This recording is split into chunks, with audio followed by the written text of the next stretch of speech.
Hello there, my name is Daniel Chacon, and for my Masterpiece 2.0 final exam project, I have chosen the painting called The Persistence of Memory by Salvador Dali in 1931.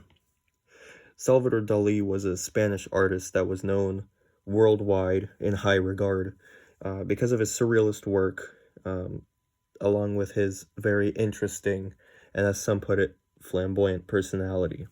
In his time, he was quite a character, and so this was really half of the reason why he was so famous and uh, highly regarded, I guess one could say. He was born in Figueres, Spain, and lived a somewhat normal life, had an early child or a regular early childhood, but it was at the age of 17 when his mother unfortunately passed. And he had a very close connection with his mother, as she was the one who had, in a way, developed or built his personality to what it was going to be. His father was more of a serious kind of guy who was uh, into Friedrich Nietzsche, the philosopher who was depressed beyond comprehension, to put simply. But his mother was quite lively, and almost the opposite in every respect. And so she was the one who had developed his personality, and you could almost see her through his actions and his emotions and things of that sort. So after his mother's death, he had enrolled into the Real Academia de Bellas Artes de San Fernando in Madrid, and he had learned about art and whatnot, and he explored art and painting and whatnot. But he had also been introduced to Sigmund Freud, or Freud, and upon reading his works and researching him, he was introduced to the idea of surrealism.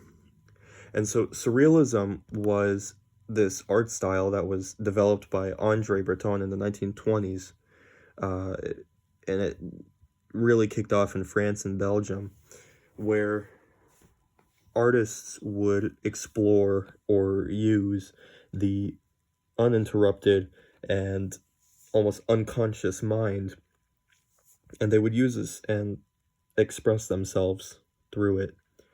And so Dali had wanted to experiment with this kind of an art style as it started to develop quite a bit, quite quickly.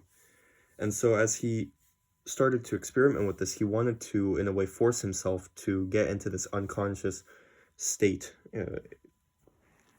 for a lack of a better term. And so he developed what was called the paranoiac critical method, in which he would really let his mind wander. He would try to almost disassociate or unfocus his mind in a way where he would not think about anything specific, but he would let his mind and his thoughts roam free. And so he would capture these ideas through painting. And so he explored with this method, putting himself almost in a paranoid state constantly. And in 1931, he had made this painting. There's quite a bit of elements to it, and I'll describe these in a bit. But to describe just a little bit more about his life, after he had made this painting and many others for commissions or just for his own joy in a way, he had went on to take a more academic approach and a more serious approach with creating art. And the reason why was mainly because of societal pressure. There were some political and social issues going around at that time where he was, and so he put himself in the position where he really needed to make things that were not surreal, is not surrealist. And so he had started making jewelry and designing interiors for some shops and stores, and he even created sets for plays and theaters, which was quite interesting. But this painting specifically of his was a huge success after it was made. There was no intended uh, meaning, or there was no person who had wanted him to paint this, and this was really just his own mind running on its own when he had made this painting. Some interesting parts about this painting is that there, of course, was no meaning that was intended, and there are some elements with the coloring and the objects, but some of the most notable things about the painting is the fact that there are melting clocks in a world that looks somewhat recognizable. It almost seems to be a desert, possibly with a little oasis, or maybe a barren land, I suppose, with some water. But there's some just objects that are kind of odd. Um, Moving on to the slide with just the painting itself, one could see that there's a lot going on, to put simply. There are some elements regarding lines and shape and texture and whatnot, but I would say, to begin describing this painting, I would start with where the eyes first go. Typically, when people look at this painting, they kind of look in the middle area of it, because they see that there is, to the left, this platform in which a tree kind of grows from, and there's some clocks there, but there's also that white humanoid figure that almost looks like a bed sheet, really, that's just somewhat flowing but kind of disappearing at the same time. And so the eyes kind of start off in that area, and for me it started off right in between, actually, almost in that dark spot in the middle. And so I just want to describe the painting. To the left, you have the platform again, with the tree, and on this tree there is the clock that is melting over its only branch, really. And if one were to take notice at the time, they would probably say that the minute hand is kind of resting at 6, so right around the 30-minute mark.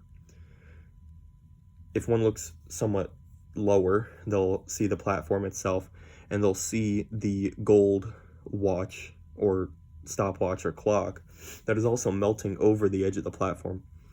And here the time is different. This time around, the minute hand is pointing almost at 11, so 55 minutes, and the little hand is pointing right around 6 o'clock. So one could assume that it is probably 5:55, almost 6 o'clock. So either these clocks were set completely wrong, or in this world, the time doesn't really seem to match up or work that well. To the left of it, you could also see there is a flipped over stopwatch. This one's a bit of a different color. It's orange in a way, and there are ants on it. And to me, and arguably many others, ants depict or describe decay, which is quite interesting. And so it kind of makes me wonder what Dali must have been thinking about when he had seen these ants. Looking up, you could see a metal platform that is almost like a mirror, and it's facing the sky, but it is laying down on the ground right next to this body of water that is also mirroring the sky above.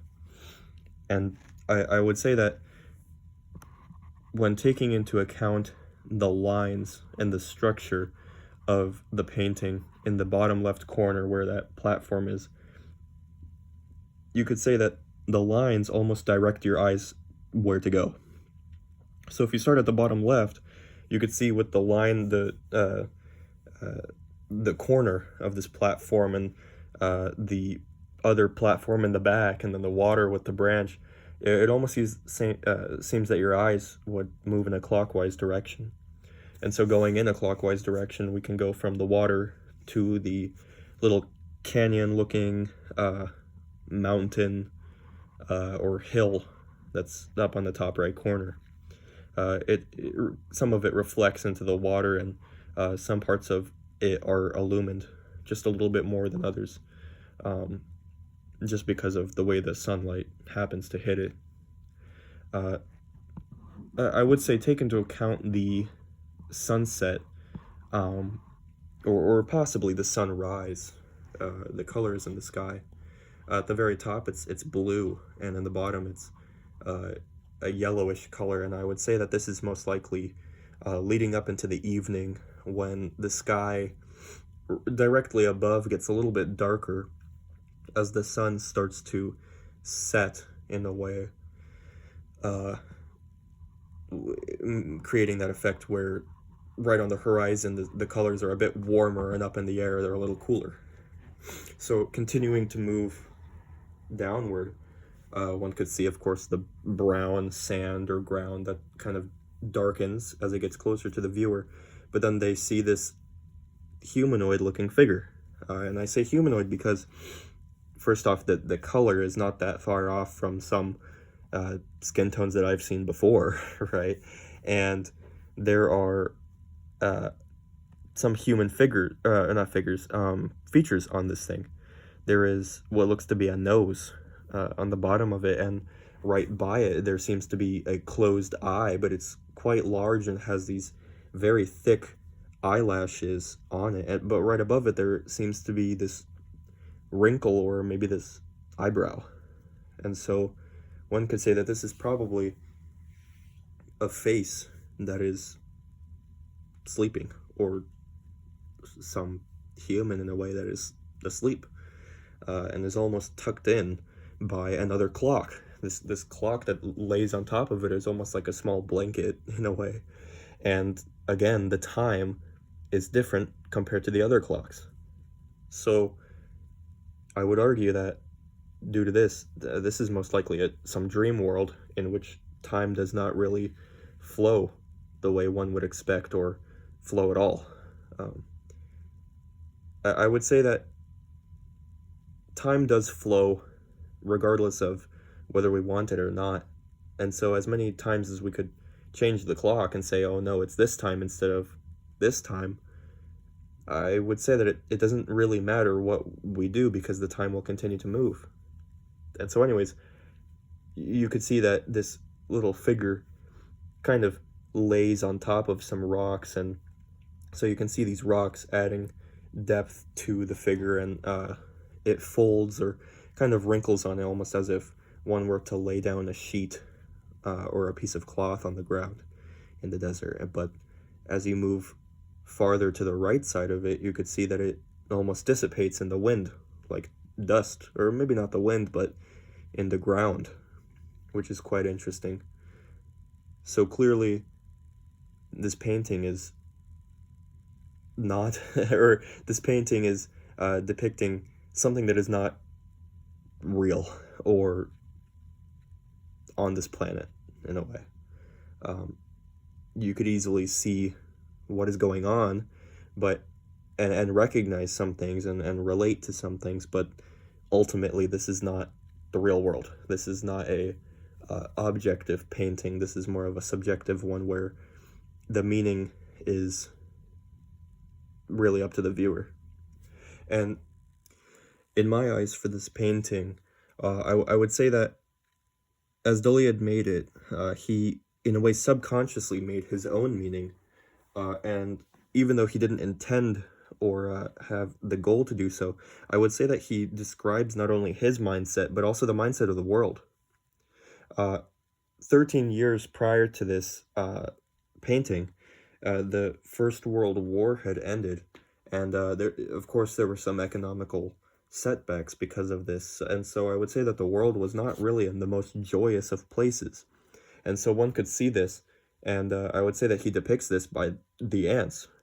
The time is moving forward, and in a way he might not want the time to move forward, so either he almost wants to change the time or think of a different time, and this is depicted in the different clocks, or maybe he just doesn't want to think about it at all, but clearly it's still moving by. Many have their own meanings and ideas and thoughts about this painting, but I would say that the one that I had presented is heard of quite often, or many people have a meaning of their own that somewhat falls in line with this. So to move on, I had made my modern masterpiece 2.0 logic chart, and so to start with this, of course, the painting is The Persistence of Memory by Salvador Dali, and though it is surreal, blending realism and fantasy, I wanted to depict a real-world issue in the 21st century, specifically the issues regarding modern technology, phones, to be precise, and its effect on man and man's ability to live naturally, in a way. I see that phones really deter people and, in a way, messes up their sleep, to put short. And so I wanted to depict this in my painting. As I had said in the next box, the pink box to the right, I'd written, the digital world leaves an imprint on everyone, possibly affecting the mind so much the things we see are reflected in dreams, and people are unable to focus while awake, and the quality of sleep has been reduced. And I also spoke a bit about the depression rates that have risen over time, and how phone usage is always a factor when considering this, and it's been scientifically proven. And so, in my reinterpretation, I wanted to use phones showing time instead of a little clock or stopwatch. And so, I wrote for my reinterpretation, I'll recreate this painting with colored pencils, and I chose colored pencils because they have more control. I could be a little bit more controlled. I initially wanted to do this painting in charcoal, but I felt that I could convey maybe a bit more emotion with color. And so I wanted to do this with colored pencil and keep the setting the same, but I wanted to change the sunset. And the reason why is because if the way I thought of it was, if the original painting had watches or stopwatches or clocks, and it was almost the early evening, since phones were made afterward, a little while after, I would want the evening to have progressed and become closer to the late evening. And so you could see this in my painting, and I'll show it, or I'll speak about it when we move to the next slide. But just to recap on the meaning, there was no definite meaning formed or agreed upon, but the general meaning is the overall fluidity of time and how it relates to memory and reality, even in the dreams of our minds.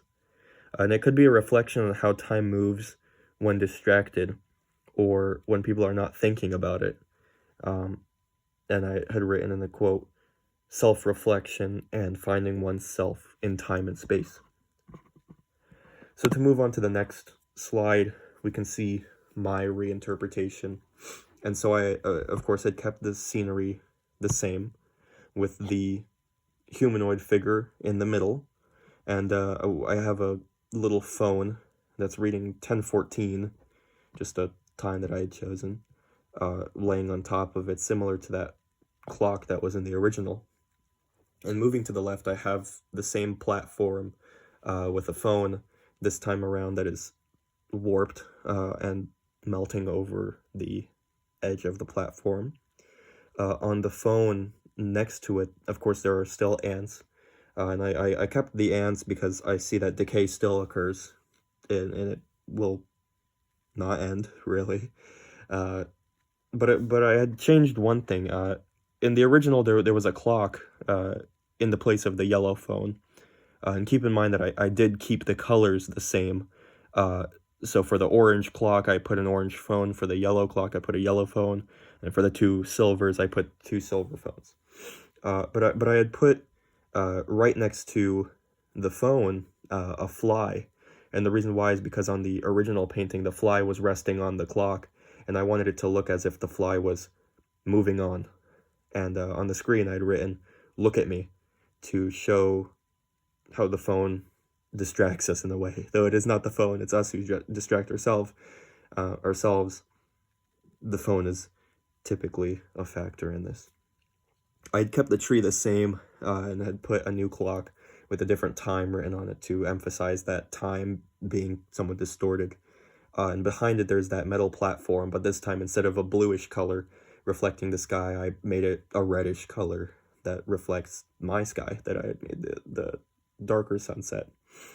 And so you could see the sunset and the water that leads to the mountain ravine ish area, or canyon, whatever one would want to call it. And I had kept the color scheme somewhat similar, still in the desert and whatnot, but I wanted to emphasize a warmer color palette because, of course, as the evening draws near and the nighttime starts to creep upon us, the colors do become warmer and darker compared to a few hours in the earlier in the day. So for the next and final slide, I have the comparison, which shows the two of them right next to each other. And I would say that they're pretty close for the most part. I did try quite a bit on this, and I struggled. So I had a few drafts and versions of this and a few doodles in the weeks past. But I would say that I'm quite happy with my final finished product. Thank you very much.